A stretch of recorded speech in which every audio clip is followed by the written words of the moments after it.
Pasukan Chechnya terekam mengebom tempat berlindung tentara Ukraina dengan VOG.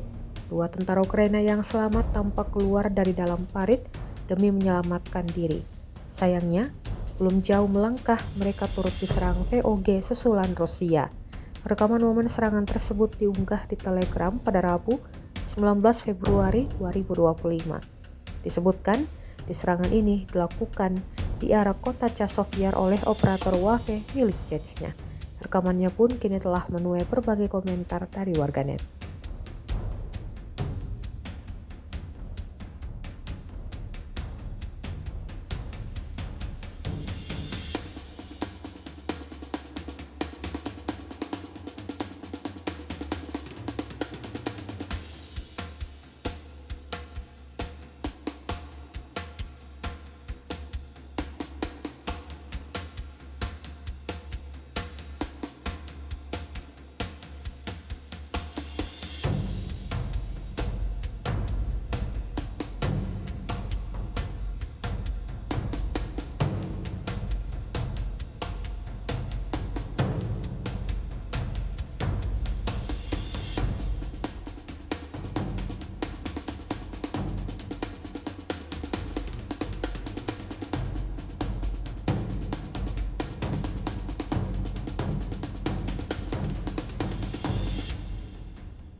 Download Tribun X sekarang, menghadirkan lokal menjadi Indonesia.